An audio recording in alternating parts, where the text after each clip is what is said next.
Uma saudação a todos! Meu nome é Emerson Borges, sou bacharel em História e por mais de 20 anos fui ministro religioso. Sou escritor desse livro, A Bíblia sob Escrutínio, e baseado no meu livro, toda semana aqui nesse canal analisamos um assunto bíblico com profundidade. O tema de hoje é a construção do mito Jesus. Mas antes de entrar no assunto, não se esqueça de dar o joinha aí no nosso vídeo. Estoure esse like aí para nós. Se inscreva em nosso canal, comente, compartilhe e não se esqueça de acionar o sininho de notificações. Se você desejar adquirir meu livro, eu vou deixar aqui na descrição desse vídeo os links aonde você pode adquiri-lo. E se você quiser assistir os outros vídeos da série que nós já fizemos, eu também vou deixar aqui na descrição desse vídeo os links aonde você pode assisti-los.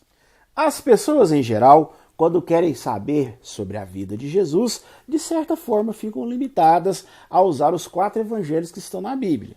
No caso, os evangelhos de Mateus, Marcos, Lucas e João. Contudo, esses não são relatos de testemunhas imparciais, um registro histórico isento, feito por pessoas neutras. Não, longe disso. São relatos feitos por pessoas envolvidas com a causa cristã, né? Pessoas que na realidade estavam defendendo as suas crenças e não fazendo um relato histórico desinteressado da causa. Portanto, não podemos deixar de mencionar que são relatos tendenciosos, uma verdadeira propaganda da fé.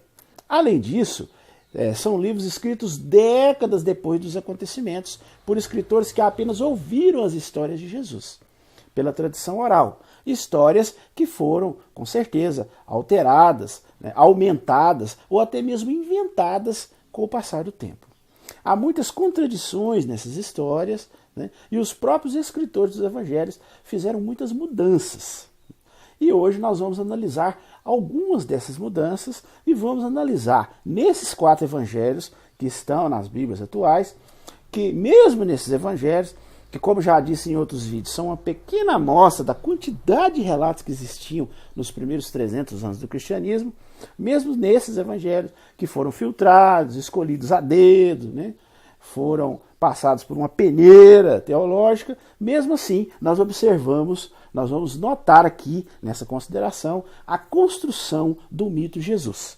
Nós vamos começar analisando do evangelho considerado mais antigo, que é o evangelho de Marcos, e depois vamos analisar os evangelhos de Mateus, de Lucas e finalmente o de João, que foi considerado o último dos 4 a ser escrito. O próprio Jesus Cristo não escreveu uma linha sequer sobre sua vida, sobre seus ensinos. Tarefa que supostamente foi assumida pelos seus discípulos. Entretanto, os primeiros discípulos é pouco provável que eles fossem alfabetizados, devido ao elevado índice de analfabetismo que existia no primeiro século, em especial no Império Romano. Para se ter uma ideia, nos grandes centros como Roma e Atenas, o nível de alfabetização chegava a míseros 5%. Agora imagine numa província distante como da Galileia, uma província com menos importância, e uma província onde a maioria da população eram camponeses, pessoas pobres, simples e humildes.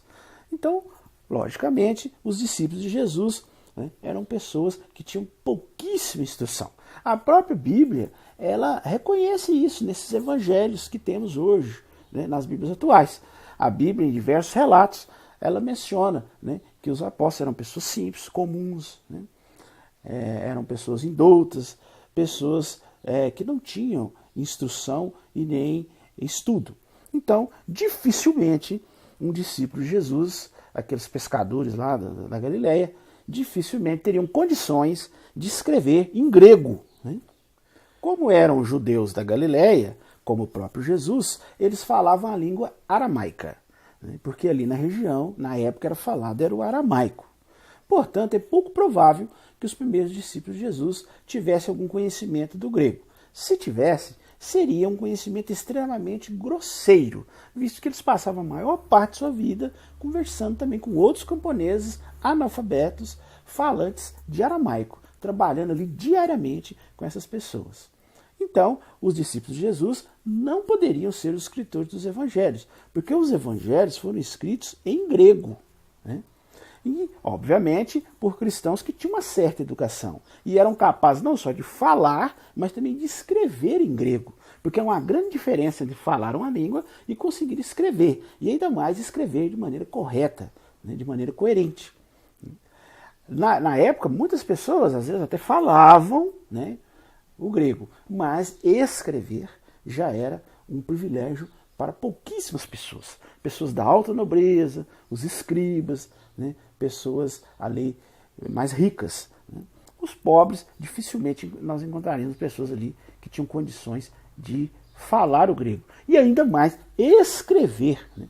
E ainda mais escrever relatos complexos. Porque os manuscritos antigos em grego que temos no Novo Testamento são escritos, apesar de não serem uma obra-prima, né, da língua grega, eles contam histórias, né, interessantes, eles têm ali uma certa coerência, né, constroem uma certa narrativa, coisa que pastores e pescadores e pessoas pobres comuns do interior da Galileia no primeiro século jamais teriam condições de escrever. A única maneira de se copiar um livro na época era à mão, um trabalho detalhado, um trabalho demorado, né, que não podia ser feito por pessoas simples e sem estudo.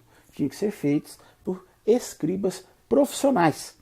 E na época, um escriba era uma pessoa muito procurada pelos reis, pela nobreza, para usar os seus talentos. Era um talento raro e um talento muito bem remunerado. Então, quem quer que fosse os autores, né, dos evangelhos lá naquela época, eram cristãos, mas cristãos de uma época posterior, de décadas depois dos acontecimentos. Pois, como sabemos, na época de Jesus, os discípulos eram pessoas simples, pessoas comuns, incapazes de escrever esses textos bíblicos, né? A própria Bíblia deixa claro, por exemplo, em Mateus 4,18, Lucas 5,4-7, se você quiser, inclusive, conferir na sua própria Bíblia, o próprio relato dos evangelhos que estão em nossas Bíblias atuais, deixam claro que os seguidores de Jesus eram pessoas rústicas e simples, né? Camponeses da classe baixa da Galileia rural. Então, com certeza, eram pessoas pouco instruídas. Inclusive, dois deles, Pedro e João, são chamados claramente em Atos 4,13, você pode conferir isso na sua Bíblia, chamados de pessoas sem instrução. O relato diz assim: ora, quando observaram a franqueza de Pedro e João e perceberam que eles eram homens indoutos e comuns, ficaram admirados. Quer dizer, essa palavra indoutos, né, e comuns, né, revela justamente que eles eram pessoas sem instrução, né, pessoas analfabetas, né, não teriam condições nenhuma de escrever, ainda mais em grego. O próprio apóstolo Paulo, em 1 Coríntios 1,27, indicou que a congregação que estava lá em Corinto era formada em sua maioria por pessoas sem estudo, consideradas tolas e fracas pelos padrões, né, da época, os padrões humanos. Pode observar aí, está em 1 Coríntios 1,27. Então, o máximo que esses primeiros discípulos de Jesus podiam fazer era passar de maneira oral algumas coisas que possivelmente podem ter visto Jesus dizer ou fazer. Mas, como diz o ditado, né, a cada ponto aumenta um conto, né? Então, essa transmissão oral que foi feita, né, através dos tempos, através de décadas, com certeza foi aumentando e acrescentando novos pormenores aos acontecimentos, dando aí contornos épicos e lendários, né, a essa história. Imagina uma transmissão oral de 40 anos. Né? Então, as testemunhas oculares, aqueles que possivelmente podem ter visto alguma coisa, já estavam todas mortas. Né? Então, o que circulava ali entre as comunidades cristãs da época era um registro possivelmente muito distorcido, né? E um registro lendário e épico dos acontecimentos que realmente tinham ocorrido lá há décadas atrás. Né? Os primeiros escritos cristãos foram as cartas de Paulo. Elas foram escritas muito antes de qualquer registro biográfico sobre Jesus. Aparentemente, o suposto apóstolo Paulo era um homem mais instruído, porque segundo o relato bíblico, em Atos 22, 3, ali diz que ele era, né, instruído no rigor da lei. Ele era um fariseu instruído no rigor da lei e instruído por um instrutor muito famoso da época chamado Gamaliel. E a existência desse Gamaliel, como um respeitado e influente Rabã, que é um título superior a rabino, né, é confirmado pela Mixena, que diz a seu respeito, né, no Sotá 9,15, lá diz assim, ó, quando Rabã Gamaliel, o velho, faleceu, cessou a glória da Torá e pereceram a pureza e a santidade. Então a gente vê que realmente existiu, né, esse líder judeu chamado Gamaliel, e segundo o relato bíblico, possivelmente foi ele que instruiu o apóstolo Paulo. Bom, isso possivelmente, né? Porque a gente não sabe, talvez os cristãos da época, né, usaram esse personagem real para dar força ao relato lendário, dizendo que Paulo tinha sido instruído por ele. Mas vamos supor, né, que realmente Paulo foi instruído por Gamaliel. Então, se ele foi instruído, ele teria condições de escrever sobre a vida de Jesus. Mas, por incrível que pareça, ele se limitou apenas a redigir algumas cartas endereçadas ali a certas comunidades cristãs da época. Ele não escreve nada sobre um registro biográfico de Jesus. E nem mesmo cita nenhum registro biográfico em suas cartas, provando que na época não existia registros biográficos da vida de Jesus. Porque se existisse, provavelmente Paulo citaria em suas cartas, e citaria muitas vezes, né? Então, é interessante também notarmos que Paulo, ele nunca conheceu pessoalmente Jesus. Segundo a lenda bíblica, a conversão de Paulo ocorreu, se você olhar em Atos 9, 3 a 18, anos depois da morte de Jesus, através de uma suposta visão, né, que Paulo teve. Então, assim, se formos considerar isso como uma história real, Paulo não era uma testemunha ocular dos acontecimentos que envolveram a vida de Jesus. Diversas cartas foram escritas entre comunidades cristãs na época, sendo que várias delas, inclusive, se perderam com o tempo e não chegaram até nós, como comprova a própria Bíblia. Se você pegar o livro de Colossenses 4,16, lá fala, né, o seguinte: e quando esta carta tiver sido lida entre vós, providenciai para que seja também lida na congregação dos Laodicenses, e para que leiais também a de Laodiceia. Olha, então nós observamos nesse texto aqui que várias cartas circulavam, e aqui é citada também uma carta chamada Carta aos Laodicenses, né? Carta de Laodiceia. Né? E essa carta, como sabemos, não existe nas Bíblias atuais, né? Existem outras cartas, né? Cartas a outras cidades, como Colossenses, Filipenses, né? Efésios, Corinto, que eram, né, às vezes cidades ou às vezes regiões da época. Mas essa carta a Laodiceia, provavelmente era uma carta que foi escrita na época, mas que se perdeu com o tempo e hoje não se encontra nas Bíblias atuais, né? Inclusive, muitos religiosos falam, mas a gente pode ter certeza que as principais, né, estão aí, foram preservadas, que essas cartas não tinham nada de interessante, ou não iam dizer nada de novo, eram as mesmas coisas. Então, quer dizer, eles tentam, né, dar uma desculpa aí, falar que isso aí não é importante, que tal. Mas veja bem, né? Se aqui fala de uma carta que se perdeu, provavelmente muitas outras se perderam, né? E eu pergunto a vocês, né? Quem garante o que estaria escrito nessas cartas? Talvez nessas cartas podem ter sido escritas coisas totalmente diferentes, coisas que talvez iam abrir nosso campo de visão sobre o conceito da época daquelas comunidades, né?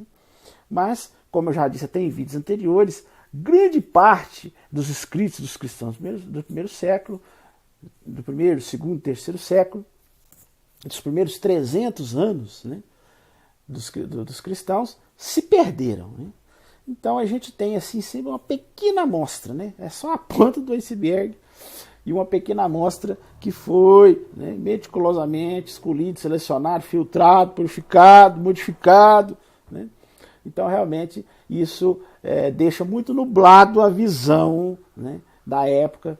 Nós que somos historiadores, a cada dia que a arqueologia descobre, né, um novo manuscrito, de um evangelho perdido, de uma carta como essa, que pode surgir uma hora ou outra, isso para nós é motivo de muita alegria, né? Porque isso vai nos dar mais matéria para analisarmos e abrir nosso campo de visão, né, das ideias da época, né? Mas a questão é que as que sobreviveram e que fazem parte da Bíblia, hoje, elas se concentram na construção da conduta e normas de relacionamento entre os cristãos, né? Como também alguns dogmas, algumas crenças ali que foram supostamente baseados nos ensinos de Jesus. Mas um relato biográfico contando a história de Jesus só começou a surgir uns 40 anos depois da sua morte. Provavelmente, alguma comunidade cristã ali sentiu a necessidade de colocar por escrito as lendas, os mitos que foram sendo passados oralmente durante mais de 40 anos. E com certeza, né, foi se acrescentado muita coisa, né, foi dando ali um contorno épico, mitológico. E aí eles pegaram esses relatos já bem aumentados e começaram a tentar colocar por escrito. Existe um consenso entre os historiadores de que o primeiro evangelho, o primeiro relato biográfico de Jesus foi o evangelho de Marcos, que provavelmente foi escrito depois da destruição de Jerusalém, em 70. Era comum da nossa era, né? Provavelmente entre 70 e 75 da nossa era. Como uma forma de homenagem, colocaram o nome Marcos, né? Aquele seguidor de Jesus. Mas é pouco provável que o próprio Marcos, que foi um contemporâneo de Jesus, tenha escrito esse relato, né? Provavelmente foram cristãos já posteriores, né, e que tinham condições de escrever um relato em grego, que começaram a tentar colocar por escrito uma biografia de Jesus. Mas aqui faz necessário uma ressalva, né? Nós não podemos saber exatamente a data que os evangelhos foram escritos. Por quê? Porque nós não temos nenhum original nas mãos para fazermos uma datação precisa, né? O melhor que nós temos são cópias de cópias de cópias que foram feitas durante séculos. E hoje, alguns manuscritos, nós temos assim alguns fragmentos desses manuscritos mais antigos, dessas cópias mais antigas, né, que a gente pode fazer uma datação através de testes, né, de testes radiométricos, testes de carbono 14, né, testes para avaliar, né, a idade desses manuscritos. Então, se a gente pegar alguns fragmentos de alguns manuscritos, a gente consegue, né, saber mais ou menos a data que foi escrito. Mas esses são, como já disse, cópias, não são originais, né? São cópias de cópias, talvez uma terceira, quarta, quinta cópia já. Então, para se ter uma ideia, o fragmento mais antigo, né, de um relato, né, do Novo Testamento, ele se chama P52. É um fragmento, um pequeno fragmento, que ele data de 125 de nossa era. Olha bem, 125 a 160, né? Provavelmente entre 125 e 160. Ele é do Evangelho de João, né? Ele é chamado P52 e, segundo testes, né, ele é mais ou menos entre 125 e 160. Olha bem, né? Já praticamente mais de 100 anos depois da morte de Jesus, da suposta morte de Jesus. Então, né, além de ser uma cópia, né, esse fragmento, a gente vê que ele tem quase um século, né, do fato propriamente dito. Esse é o mais antigo que existe. Né? Uma cópia, né, que data do ano de aproximadamente 125 a 160. Os outros fragmentos mais antigos já são do ano 180 e 200 de nossa era para frente. Já quase 200 anos depois da morte de Jesus. Então, por esse fato, não podemos cravar categoricamente as datas exatas que os originais foram escritos. Porque o que nós temos são cópias. Então a gente pode saber mais ou menos a data que a cópia foi feita, mas o original a gente não tem como saber. E isso a gente tem que deixar bem claro, né? Mas, fazendo uma análise de outros detalhes, a gente pode chegar a essa conclusão, né, de maneira até com firmeza de que o Evangelho de Marcos, o original, foi escrito entre 70 e 75. Porque existem alguns indícios muito fortes de que realmente foram escritos nessa época. O de Marcos de 70 e 75, e os de Mateus e Lucas entre 80 e 85, e o de João depois de 90 de nossa era. Nós podemos chegar a essa conclusão, até um consenso entre os estudiosos, de que realmente são essas datas, por alguns motivos, e eu vou explicar eles para vocês. Primeiro, nas cartas de Paulo, como eu já até disse aqui nesse vídeo, não existe nenhuma menção de qualquer evangelho, nem mesmo um indício de que havia algum evangelho circulando entre as comunidades cristãs ali na época. Se existisse um evangelho, na época, né, seria muito estranho Paulo nem sequer fazer uma menção desse evangelho, desse relato biográfico. Então, baseado nisso, é muito provável deduzir que os evangelhos foram escritos depois das cartas de Paulo, bem depois. E visto que as cartas de Paulo já foram escritas uns 20 anos depois da suposta data da morte de Jesus, então os evangelhos foram depois disso ainda, mais de 20, né? Então, por isso a gente já joga aí uns 40 anos. Um segundo motivo é que os escritores dos evangelhos, eles tinham informações de certos acontecimentos históricos, inclusive sobre a destruição de Jerusalém no ano 70, né, que você pode até analisar no Evangelho de Marcos, capítulo 13, Lucas, capítulo 21. Né? Então eles têm ali certas informações desse acontecimento. Então isso é uma forte prova de que foi escrito depois, né? Que se eles tinham certas informações da destruição de Jerusalém, quer dizer que essa destruição já tinha ocorrido. Se ela ocorreu em 70, então provavelmente esse registro foi escrito depois da destruição de Jerusalém. Um outro indício, um terceiro indício interessante sobre esse assunto, é que se analisarmos os evangelhos separadamente, parece, você vai perceber, se você ler um, depois ler o outro, que Mateus e Lucas usaram Marcos como fonte. Porque a esmagadora maioria do conteúdo do Evangelho de Marcos se encontra em Mateus e Lucas. Inclusive alguns aumentados. Né? Então Marcos é um evangelho menor, é um evangelho mais direto, enquanto Lucas e Mateus se alongam mais, né? Naqueles mesmos relatos, incluem outros relatos. Né? Então, até mesmo do ponto de vista teológico sobre Jesus, no Evangelho de Marcos, a visão teológica sobre Jesus é mais simples. Já em Mateus e Lucas, Jesus vai ganhando contornos mais épicos. Então, se Marcos foi escrito em 70, né, obviamente Lucas e Mateus foram escritos depois. Né? Depois, porque a gente percebe claramente que tanto Mateus e Lucas basearam muito em Marcos. Né? E visto que Marcos é mais simples, e Mateus e Lucas já foram aumentando mais a história, então a gente percebe que eles foram escritos depois. Então, Marcos se foi em 70, né, Mateus e Lucas, a gente já joga aí mais uns 10 anos, né, no mínimo 80, 85 nossa era. Um quarto indício interessante é que, como eu já disse também em partes aqui desse vídeo, os primeiros discípulos eram analfabetos e dificilmente conseguiriam escrever, né, em sua língua, que é o aramaico. Muito menos no grego, que era um estilo ainda muito mais sofisticado. Né? E os manuscritos dos evangelhos são em grego. Né? Então, o mais provável realmente é que depois da destruição de Jerusalém, em 70 pelos romanos, é que os cristãos viram a necessidade de colocar por escrito todas aquelas histórias que circulavam oralmente ali, né? Para que elas não se perdessem. E se nós observarmos os 4 evangelhos com atenção, e fizermos uma comparação, né, nós notaremos ali essa gradual construção do mito Jesus, que ele começa lá em Marcos como um humilde pregador galileu e se transforma já no Evangelho de João no Deus encarnado.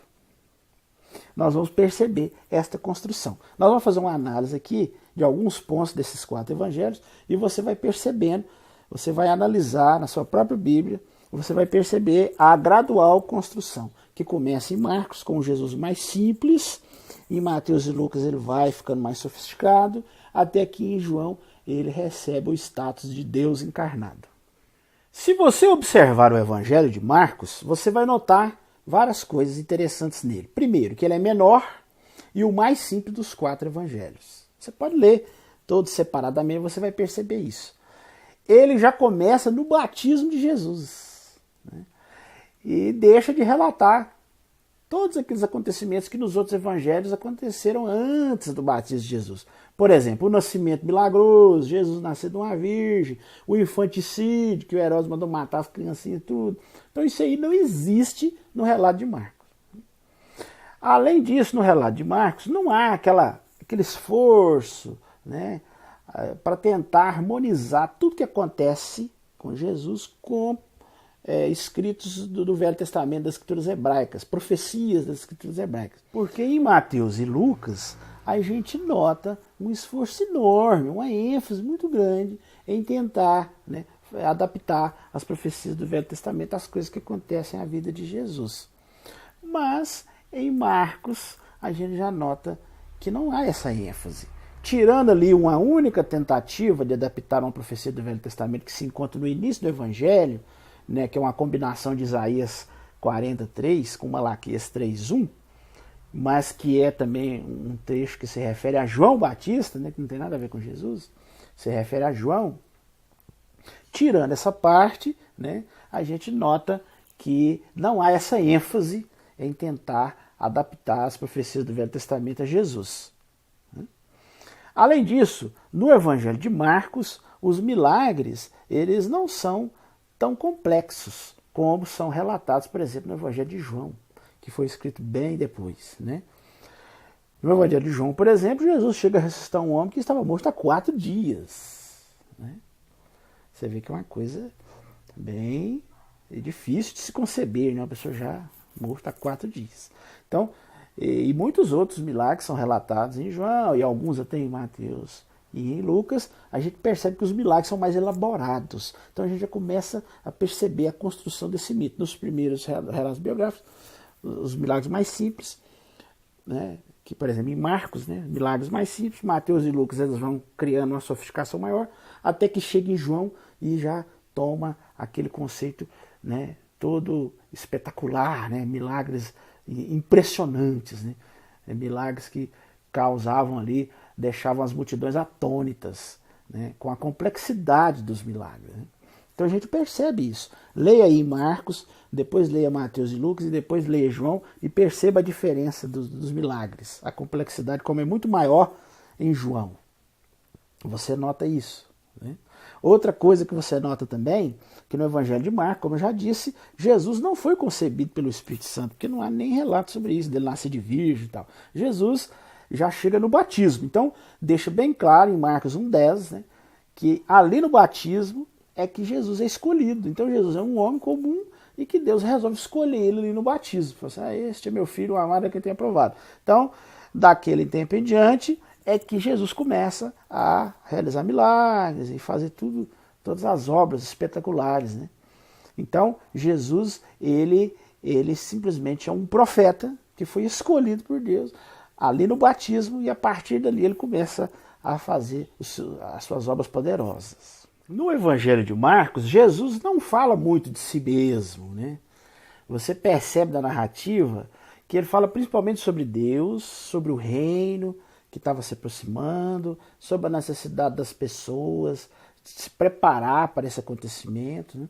Quando ele se refere a si mesmo como filho do homem, ele sempre faz isso de forma oblíqua, quer dizer, ele nunca diz diretamente, né? Eu sou o filho do homem. Ele sempre fala assim, o filho do homem, não sei o quê, o filho do homem. Ele nunca fala, eu sou o filho do homem. Né? E ele só afirma ser o Messias, que é o governante ungido do futuro reino, quando ele está sob juramento pelo sumo sacerdote, em Marcos 14, 61 e 62. Embora no Evangelho de Marcos Jesus seja reconhecido como Filho de Deus, como em Marcos 1:11, 9:7 e 15:39, esse não é o seu título preferido no Evangelho de Marcos. Né? E ele só o reconhece com relutância. Se você olhar lá em Marcos 14, 62, ele fica relutante, sabe?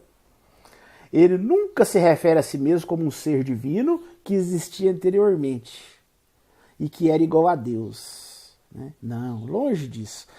Para o escritor do Evangelho de Marcos, ele não é Deus, né? Ele não alega isso, né? Então, é muito diferente, por exemplo, do Evangelho de João, que já fala claramente, né, que Jesus é o próprio Deus encarnado, né? Além disso, no Evangelho de Marcos, Jesus é condenado, escarnecido, agredido, ridicularizado por todos, mas fica em silêncio até o fim, como se ele estivesse assim, em choque, né? Não fala nada, ele está meio, parece, né, apavorado, perdido naqueles acontecimentos ali, né? E quando ele fala, ele solta aquele grito infeliz, né? Fazendo uma referência ao Salmo 22, que é o lamento de um judeu sofredor, né? Que está lá escrito no Salmo. Aí ele, quando fala uma coisa, é um grito infeliz, né? Repercutir no Salmo 22, onde ele fala, Deus meu, por que me abandonaste? Então, a gente percebe que Jesus está ali num desespero, numa angústia, né? Mergulhado ali, né? Naquele sentimento de esquecimento da parte de Deus, né? Numa agonia, sem saber direito, né? Por que ele tem que morrer. Então, ele, diante de toda essa situação, ele ali, a única coisa que ele fala no final é isso, né? Passa todo o sofrimento calado e no final ele fala essa frase triste, né? Deus meu, por que me abandonaste? Já no Evangelho de Mateus e Lucas, nós já percebemos uma evolução nessa construção do mito Jesus. Apesar de Mateus e Lucas terem se baseado no Evangelho de Marcos, nós notamos vários acréscimos e já percebemos um Jesus diferente. Por exemplo, no Evangelho de Mateus e Lucas, Jesus já é uma pessoa mais serena, mais tranquila, né? Uma pessoa que está totalmente no comando da situação, né? Diferente de Marcos, é um Jesus mais irritado, né? Um Jesus mais irado, né? Facinho, ele perde a paciência. Já em Mateus e Marcos, não, ele já é mais tranquilo, né? Quando ele passa por todos os acontecimentos que levam à morte dele, em Marcos, como eu disse, ele fica em silêncio, né? Meio perdido, não fala nada, né? Já em Lucas, ele já não está como em Marcos, né? Totalmente em silêncio e só fala no final aquela frase, Deus meu, por que me abandonaste? Pelo contrário, quando ele segue para a morte, ele conversa com as mulheres que choram, né? Pelo que está acontecendo, né? Ele, quando é pregado na cruz, ele faz uma prece pedindo a Deus que perdoasse aquelas pessoas, né? Ele conversa com um dos homens que está crucificado lá com ele, né? Troca uma ideia com ele lá, entendeu? Parece que ele está no comando da situação, está tranquilo, né? Ele está de boa, está sabendo tudo que vai acontecer, né? Ele está ali plenamente consciente do que tem que acontecer, né? E em vez de dar o grito lá de Marcos, Deus meu, por que me abandonaste? Aquele grito triste, exprimindo aquela sensação de abandono, né? E já em Lucas não, já em Lucas ele fala, Pai, em tuas mãos entrego meu espírito. São as últimas palavras de Jesus, quer dizer, mostrando que ele está totalmente ciente, né, de que aquilo era realmente necessário acontecer, né? Diferente de Marcos, em Mateus e Lucas, Jesus é concebido por uma intervenção direta do Espírito Santo, né? Ali ele é realmente o Filho de Deus desde a concepção, né? Nascendo de uma virgem. Então você vê que já há uma evolução, né? Lá em Marcos não, lá no Marcos é no batismo que Deus escolhe ele para ser profeta dele, para falar, para pregar. Já em Mateus e Lucas, né? Não, já é desde o nascimento, né? Nasceu de uma virgem, é o Filho de Deus, né? Desde que ele foi concebido. Observamos nessa análise também que no Evangelho de Mateus e Lucas, eles usam muito o Evangelho de Marcos como base, mas eles realmente dão um contorno bem maior, né? Eles dão um contorno épico, né? Bem maior a Jesus. Se nós analisarmos alguns relatos que estão em Marcos e que Mateus e Lucas também contam, né? Eles pegam Marcos como base, nós vamos ver que o relato ele é aumentado, né, em muito. Por exemplo, eu vou dar aqui 2 exemplos, né, de como a história original contada em Marcos foi recontada de forma exagerada em Mateus e em Lucas. Por exemplo, abra sua Bíblia em Marcos 5, 1 a 3. ali relata que no país dos Gedarenos, Jesus cura um homem possuído. Pode olhar aí, Marcos. Marcos 5, 1 a 3. Ele cura um homem que estava possuído. Já em Mateus 8, 28, conta essa mesma história, né? Repete o episódio, mas afirma que ele curou 2 homens. Ó, já aumentou, tá vendo? A cada conto aumenta um ponto, né? Em Marcos 10, 46 e 47, relata, pode observar aí, leia na sua Bíblia, Marcos 10, 46 e 47, relata em Jericó que Jesus cura ali um cego. Entretanto, em Mateus 29 a 31, repete esse mesmo episódio, mas afirma que foram 2 cegos. Né?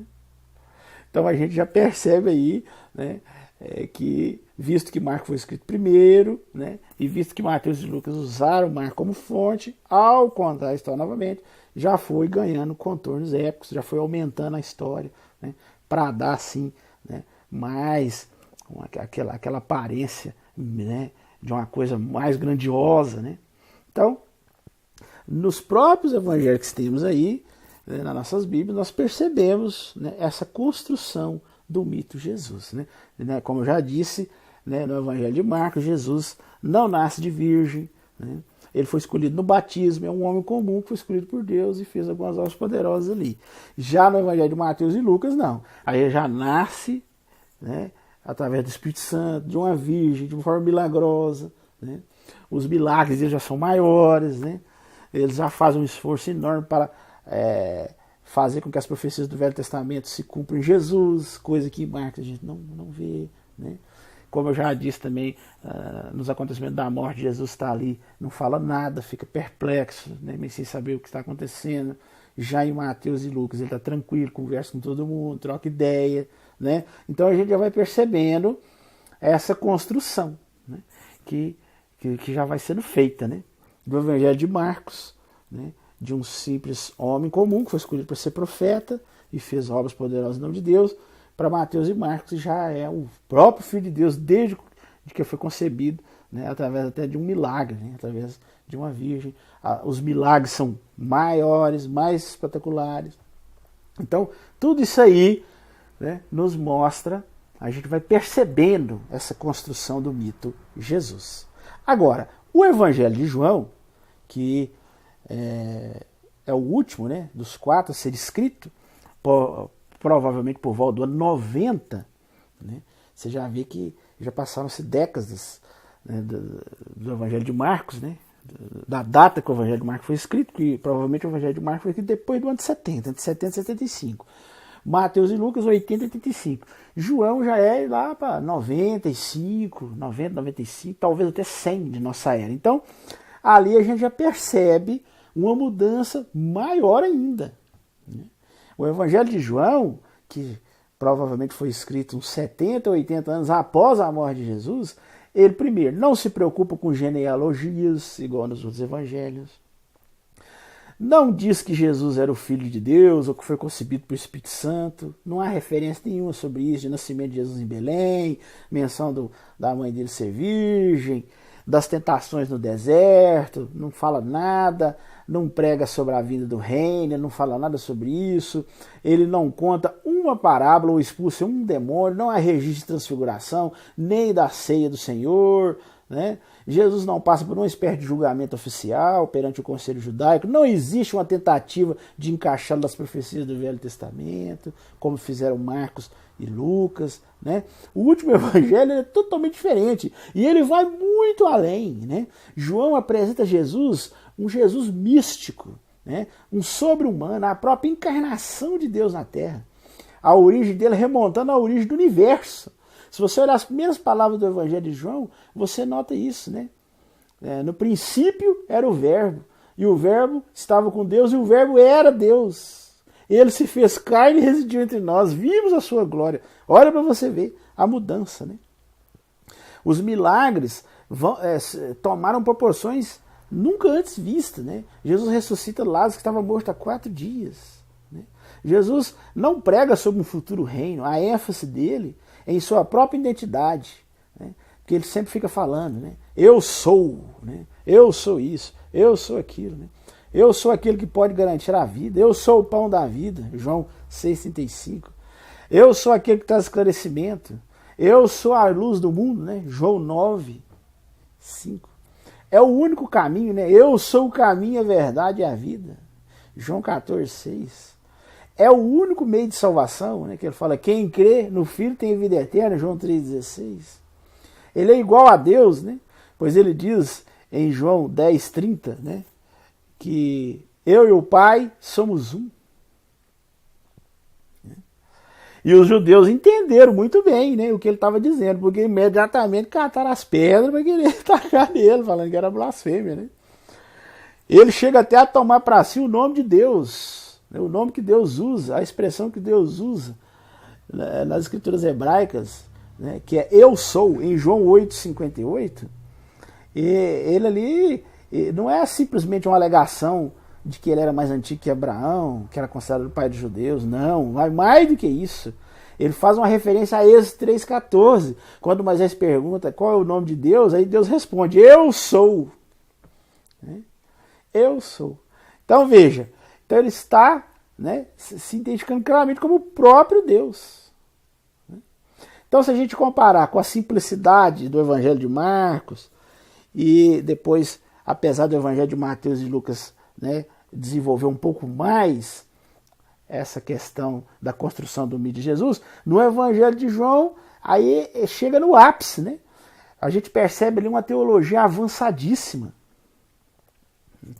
Só que o problema é que Atos 4,13 diz que João era um homem iletrado, e era um homem comum, né? Então realmente seria impossível João escrever um evangelho de tal forma, né? De tal complexidade, com uma teologia tão avançada como essa. Então isso mostra que o Evangelho de João, provavelmente, foi de autoria de vários teólogos muito bem preparados, que já quase um século depois dos acontecimentos de Jesus, né, eles desenvolveram toda essa teologia avançada sobre Jesus. Nesse evangelho, Jesus tinha uma pré-existência no céu. Olha para você ver João 1,14, né? De modo que a palavra se tornou carne e residiu entre nós. Então veja, né? Jesus deixa de ser aquele filho de Deus e passa a ser o próprio Deus. Como eu já disse, João 1, né? A palavra era Deus. E também o evangelho coloca Jesus como o criador de tudo, porque fala em João 3, né? Todas as coisas vieram à existência por intermédio dele.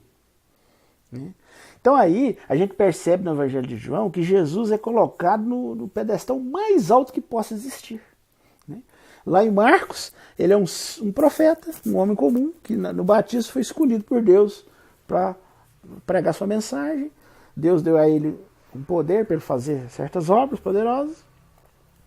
E apenas isso, né? E morre ali. Né? E ele, um Jesus mais irritado, mais humano, né? Quando ele vai ser morto, fica calado, não fala nada, né? Só no final que solta o grito desesperado, né? Deus meu, por que me abandonaste? Né? Já em Mateus e Lucas, ele já vai atingindo assim, uma teologia um pouco mais refinada, né? Que ele já é concebido pelo Espírito Santo, já tem um nascimento milagroso, já é o próprio Filho de Deus desde a concepção, né? Os milagres já vão ganhando contornos maiores. Mas é em João que a gente vê o ápice, né? Onde ele é colocado como o próprio Deus encarnado. Então, nessa simples leitura, né, dos evangelhos, a gente consegue perceber essa construção do mito Jesus. Portanto, diante desse estudo que nós fizemos aqui, né, a conclusão que nós chegamos é que, conforme os evangelhos mostram aí, nós analisamos, à medida que o tempo passou e o cristianismo foi prosperando, obviamente o status de Jesus foi acompanhando esse progresso, né? Então, à medida que o tempo foi passando, as pessoas foram dando um contorno mais épico, mais lendário às histórias de Jesus, e aí o status dele foi aumentando, foi crescendo, foi acompanhando. E os registros vão acompanhando justamente a construção desse mito, né? Conforme já disse, em Marcos ele era apenas um homem profeta, né? Passa um tempo, ele já em Mateus e Lucas já é o Filho de Deus concebido pelo Espírito Santo, e finalmente em João ele é o próprio Deus, né? Mas como existia já o Deus Pai, aí eles criaram a doutrina da Trindade. É possível que Jesus nunca tenha ensinado que foi concebido pelo Espírito Santo ou que era o próprio Deus, mas naquela época é digno de nota que o imperador romano, como Augusto César, era considerado como filho de Deus, como um ser divino. Então, devido a isso, os cristãos com o tempo viram essa necessidade de elevar Jesus a uma posição semelhante. Então a gente percebe nessa simples leitura dos evangelhos que hoje existem a progressiva construção do mito Jesus, que foi ganhando forma através dos tempos. De um humilde pregador galileu que atraiu alguns discípulos por meio do seu carisma, seu discurso envolvente, que realizou algumas aparentes curas e pseudos milagres, divulgando uma mensagem apocalíptica de salvação, ele se transformou através dos tempos no próprio Deus encarnado. Bem, esse era o assunto que iríamos analisar hoje. Se você gostou, vou relembrar, não esqueça de dar o like aí no nosso vídeo, estoura esse vídeo de joinhas aí, porque através desse seu joinha é que o vídeo ele vai ter, né, uma maior visibilidade, as pessoas vão ter mais acesso a ele. E também não se esqueça de se inscrever em nosso canal, comente, compartilhe. E se você gostou do assunto e quiser saber mais detalhes, todos esses vídeos que nós estamos fazendo são baseados no meu livro. Inclusive, nós já fizemos mais de 20 vídeos. Eu até já comentei no início desse vídeo, deixei aqui os links na descrição. Estão aqui, se você quiser assistir os outros vídeos da série. E se você quiser aprofundar mais sobre esses assuntos, você pode adquirir o meu livro. Eu também estou deixando aqui na descrição desse vídeo os links onde você pode adquirir o meu livro. Ok? No mais, desejo uma boa semana a todos e até o nosso próximo vídeo.